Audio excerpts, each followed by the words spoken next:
El 25 de octubre el pueblo chileno se volcó a las urnas para participar en un plebiscito histórico. Decidir si cambiar o no la constitución creada durante la dictadura de Augusto Pinochet y cuál sería el órgano a cargo de su redacción fueron las dos preguntas de este inédito referéndum. Pero, para entender cómo llegó un pueblo completo a votar el cambio a su constitución, no basta con mirar un año atrás, fecha que coincide con el inicio de las primeras protestas del llamado Chile despertó. Debemos hacer una pausa y mirar 30 años atrás para revisar cuáles fueron los ingredientes perfectos que hicieron explotar una olla a presión que finalmente puso en jaque a todo un modelo.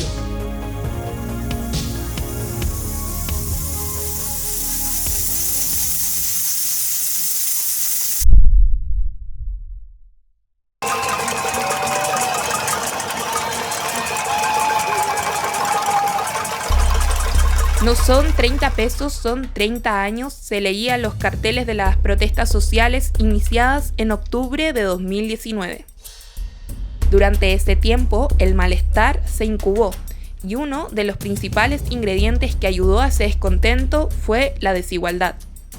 En medio de esta América Latina convulsionada, veamos a Chile, nuestro país. Es un verdadero oasis, con una democracia estable, el país está creciendo, estamos creando 170.000 empleos al año, los salarios están mejorando. Según el informe del PNUD llamado Desiguales, Orígenes, Cambios y Desafíos de la Brecha Social en Chile, señala que la desigualdad ha sido inherente al origen de la historia del país y uno de los principales desafíos de la ciudadanía a la hora de pensar su futuro. Evidentemente que lo que tenemos a la luz de los años es que después de 30 años del retorno a la democracia y de la promesa incumplida del bienestar y del progreso, lo que tenemos son mayores niveles de desigualdad, más asimetría en los ingresos y eso evidentemente fue también, yo diría que un elemento esencial a la hora del estallido social, porque en el fondo fue el acumulado de procesos de lucha que se venían dando de los 90 hasta la fecha, que tuvieron quizás la última expresión en el marco de la movilización del 2011, pero que irrumpe con esta fuerza y transversalidad el 2019, producto de la incapacidad de los gobiernos y de la promesa del último gobierno de lo que se denominó la nueva mayoría, ¿no?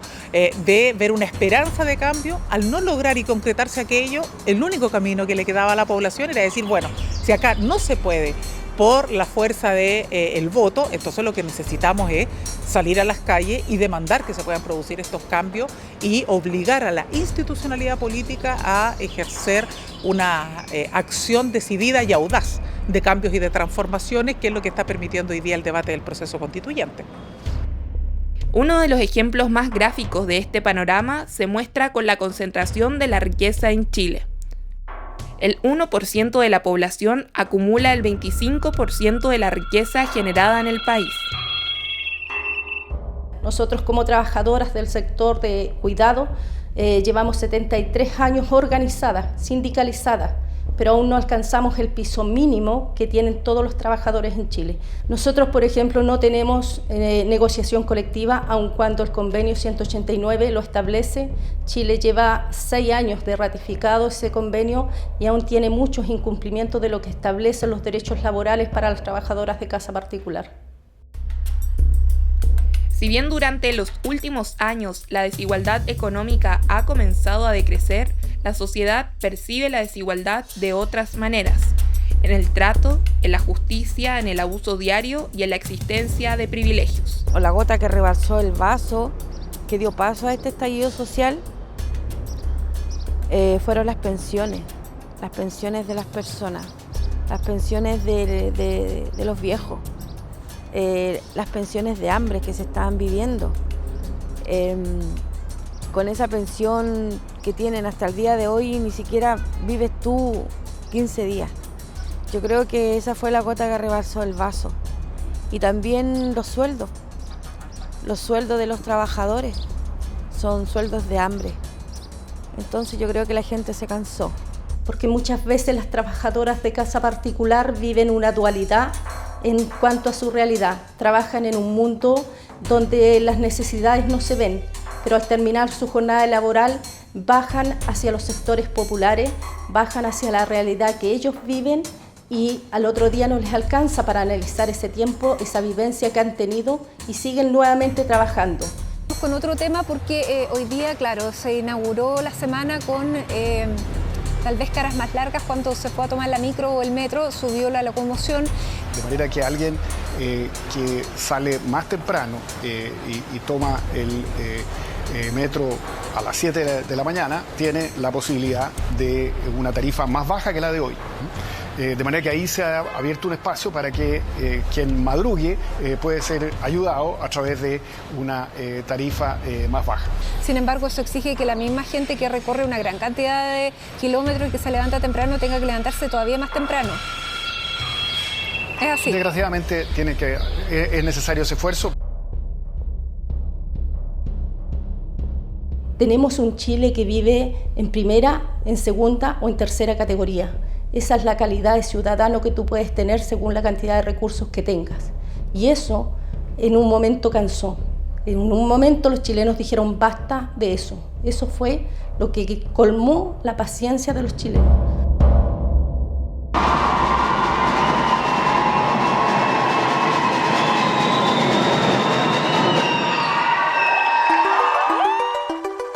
Del 2011 hasta la fecha, en Chile ha existido una reactivación de los movimientos sociales expresadas en movilizaciones por el derecho a la educación, pensiones dignas, medio ambiente, vivienda, entre otros.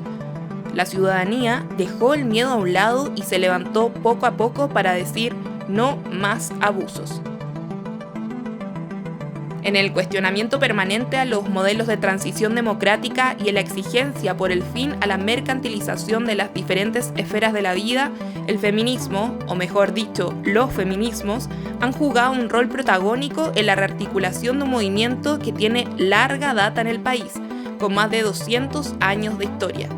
Yo formo parte de la segunda ola, digamos, del movimiento feminista en Chile que logramos instalar en el programa de gobierno para la democracia, logramos instalar una agenda de género. Entonces, efectivamente, la creación de lo que es hoy día el Ministerio de la Mujer, las leyes que aunque sean, ¿no es cierto?, insuficientes, las logramos instalar. O sea, hay mucho que se pudo hacer en el ámbito de los derechos de las mujeres. Sin embargo, igual el Estado no ha garantizado mucho esos derechos. El caso de Návila Rifo, a la cual su pareja le arrancó los ojos, derivaron en la rabia contra un nuevo ingrediente, reflejado en las marchas con el lema de Ni Una Menos. Si cada vez que tú no haces justicia, estás amparando, ¿no es cierto?, que haya nuevos delitos, que se cometan nuevas violencias. Y eso pasó a ser, yo te diría, el tema más sensible. Y como ese tema es un tema de abusos, es un tema de abusos de poder, conecta absolutamente con todas las demás demandas del 18 de octubre, que son de abuso de poder, que son, ¿no es cierto?, de desconocimiento de las necesidades de las personas. Dejaron atrás su pase escolar y los torniquetes. En estampida, usando la fuerza, decidieron entrar así al Metro Santa Ana. Reja abajo y comenzaba una verdadera carrera por burlar a toda costa la seguridad del metro.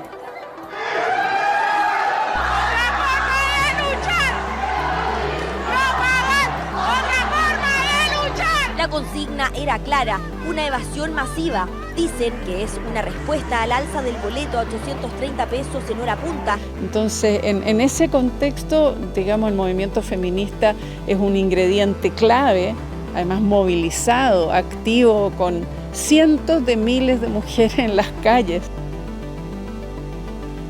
En el 2018, una nueva generación de jóvenes feministas salieron a la calle para visibilizar y denunciar que a la hora de ser víctimas de acoso, abuso o violaciones en instituciones educativas, la respuesta por parte de quienes debían protegerlas eran deficientes. De hecho, en los últimos 2 años han crecido enormemente las organizaciones feministas, desde colectivas territoriales hasta organizaciones de profesionales feministas, como en la que yo participo de profesora, organizaciones o coordinadoras que intentan articular todo este tipo de colectivas, y creo que esa manera ha ampliado mucho los horizontes y ha hecho que las mujeres y las disidencias sexuales sepamos de organización, que también es una cuestión que estaba un poco al debe durante las décadas pasadas. Eso por una parte. Y por otro lado, creo que también el feminismo ha tenido hartos aportes en términos de espontaneidad del movimiento y de creatividad en sus formas de expresión. Por eso creo que una performance como la de las tesis o todo lo que se volcó en las calles durante este tiempo responde claramente a un enunciado feminista que estaba ya puesto antes del 18 de octubre. Y además hay una cuestión que es muy profunda, que tiene que ver con lo que transmite el feminismo y sus demandas, que son realmente demandas universales que todas las mujeres hemos sentido alguna vez. Durante el estallido social de octubre, la violencia político-sexual ejercida por agentes del Estado fue el escenario perfecto para que la performance de Un violador en tu camino del colectivo Las Tesis diera la vuelta al mundo y se convirtiera en un himno de la lucha feminista. Es la violación y la culpa no era mía, ni dónde estaba, ni cómo decía. Y la culpa no era mía, ni dónde estaba, ni cómo decía. Y la culpa no era mía, ni dónde estaba, ni cómo decía. Y la culpa no era mía, ni dónde estaba, ni cómo decía. El violador eras tú. El violador eres tú.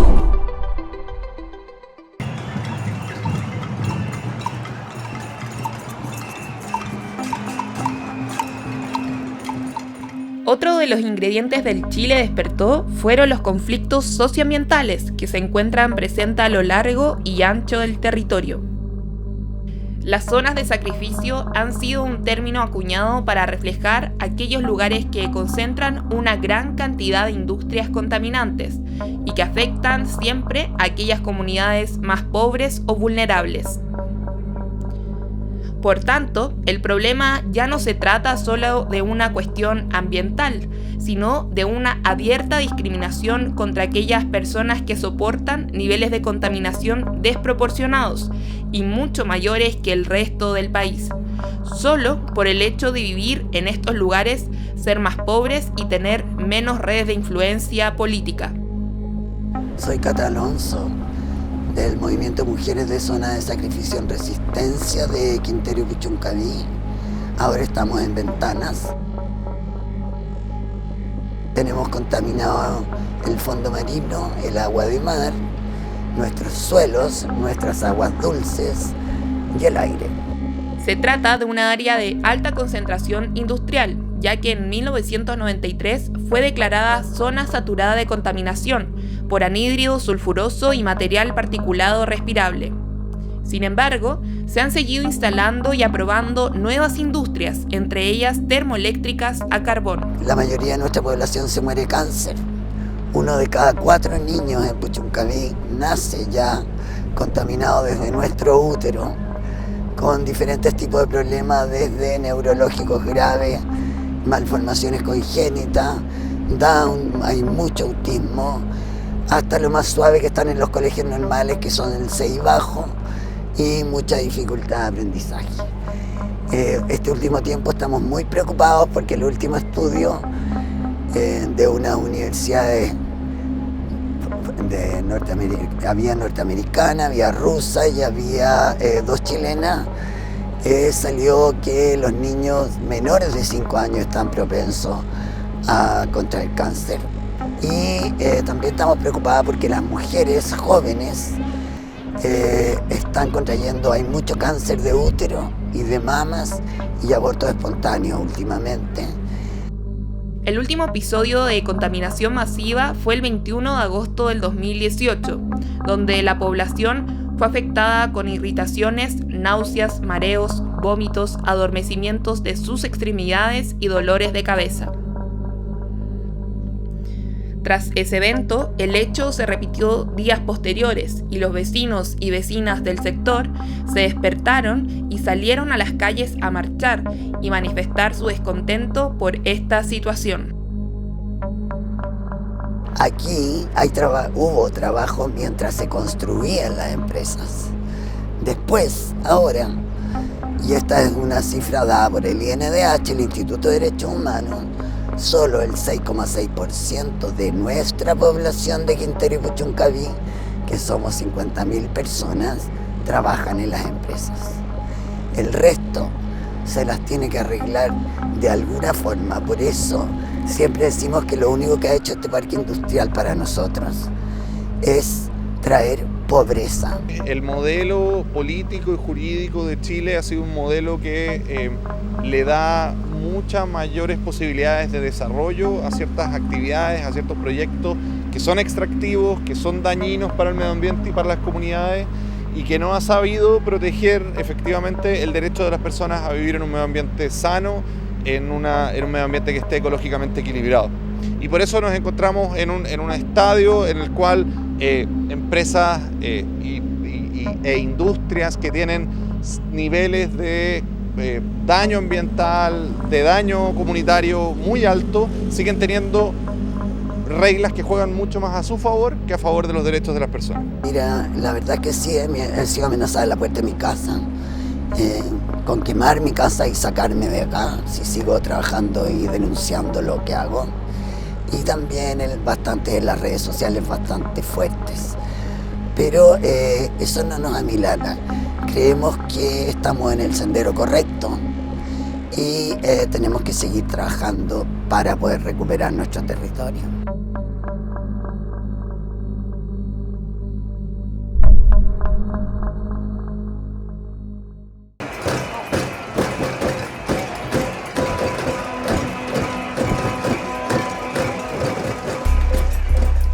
Van 2-3 días y van 3.500 personas. O sea, cabros, esto no prendió. Fue más cerca del mediodía que las evasiones masivas se multiplicaron en distintas estaciones de la red metro y como en la mayoría había presencia policial, los enfrentamientos eran inevitables. De que los equipos de bomberos y de carabineros han tenido muchos problemas para desplazarse por la capital producto de las diversas barricadas que hay en el sector. En la comuna de La Florida, uno de los 4 que ha sido afectados y atacados e incendiados durante el transcurso de las últimas horas. He designado al general de división, Javier Iturriaga del Campo, como jefe de la Defensa Nacional, de acuerdo a lo establecido en nuestra legislación respecto de estado de emergencia. Está subiendo en este minuto, se están resguardando también el personal de efectivos del ejército, se están reagrupando, pero siguen los disparos. Ha procedido a este cierre en las tiendas ubicadas en la ciudad de Santiago con el fin de velar por la seguridad de sus trabajadores o colaboradores y también de los clientes que llegaban hasta ese punto. Claro. Primero, vamos a suspender el alza de los pasajes del metro. Estamos en guerra contra un enemigo poderoso, implacable, que no respeta a nada ni a nadie. Y además están disparando balines en contra de las personas que se encontraban acá en Plaza Italia. Vemos cómo... Yo soy un hombre feliz. La verdad que no estoy en guerra con nadie. Reconozco esta falta de visión y le pido perdón a mis compatriotas. Humildemente, yo pido perdón. La revuelta social iniciada en octubre del 2019 rompió con la promesa del nunca más, sostenida tras la vuelta a la democracia a inicio de los años 90. La violación a los derechos humanos ocurrida durante el estallido hicieron recordar a miles de chilenos y chilenas los peores tiempos de la dictadura de Augusto Pinochet. A inicios de año, la Fiscalía Nacional de Chile, mediante su unidad especializada en derechos humanos, informó que entre el 18 de octubre y el 30 de noviembre del 2019, las víctimas de violaciones a derechos humanos que habrían sido cometidas por agentes del Estado aumentó a 5.558 personas. De acuerdo a las cifras oficiales del Instituto Nacional de Derechos Humanos, en Chile existen 445 víctimas de trauma ocular. Bueno, yo el 28 de octubre del año pasado sufrí de un trauma ocular por un golpe con una bomba lacrimógena que lanzó Carabineros en mi contra.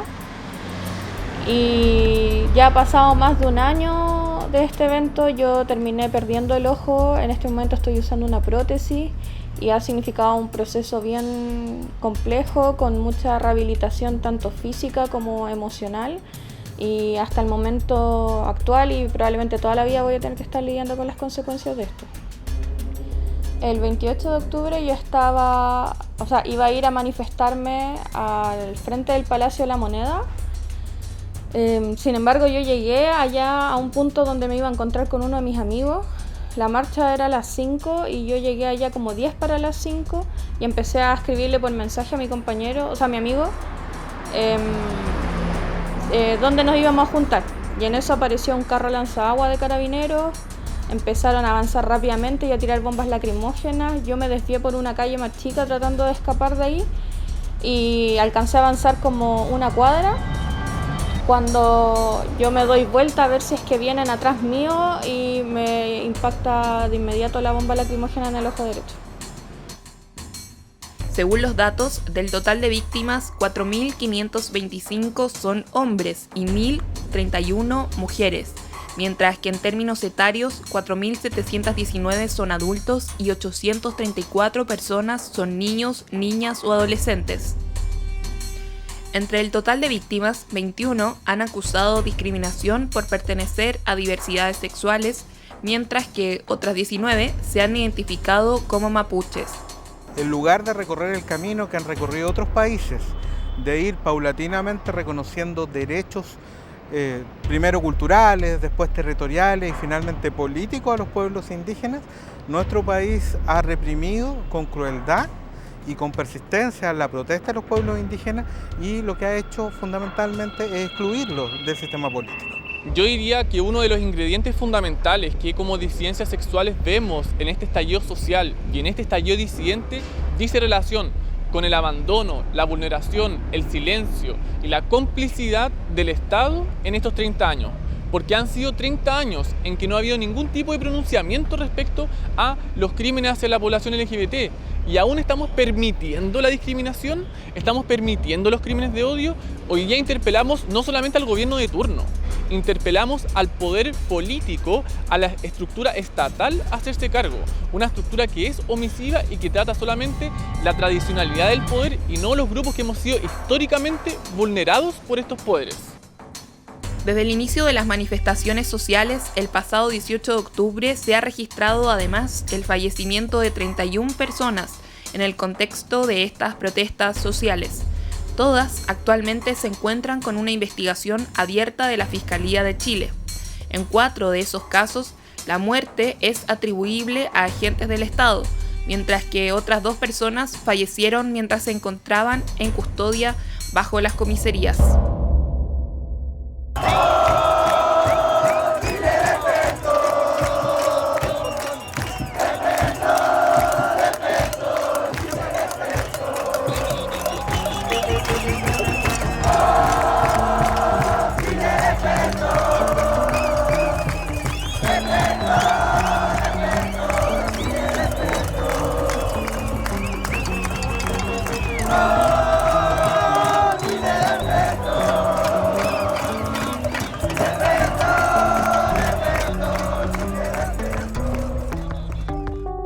Las movilizaciones que comenzaron en octubre han evidenciado una profunda tensión existente entre el modelo económico neoliberal y la democracia.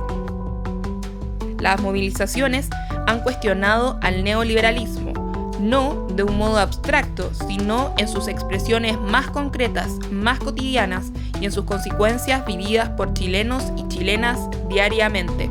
Jaime Quintana, el presidente del Senado. Queremos agradecerle a todos su presencia en esta noche que es histórica para Chile, sin duda, para la democracia. Yo lo primero que quiero partir es agradeciendo a todos los chilenos y chilenas que durante estos 28 días han transmitido un mensaje muy profundo. Se impulsará un plebiscito en el mes de abril de 2020 que resuelva 2 preguntas. A, ¿quiere usted una nueva constitución? ¿Apruebo o rechazo? B, ¿qué tipo de órgano debiera redactar la nueva constitución? ¿Convención mixta constitucional o convención constitucional? Apruebo. Apruebo. Apruebo. Ya estamos de regreso y tenemos un nuevo cómputo. Cuando son las 10 de la noche con 43 minutos, el resultado hasta ahora es 78,17% el apruebo, 21,83% el rechazo.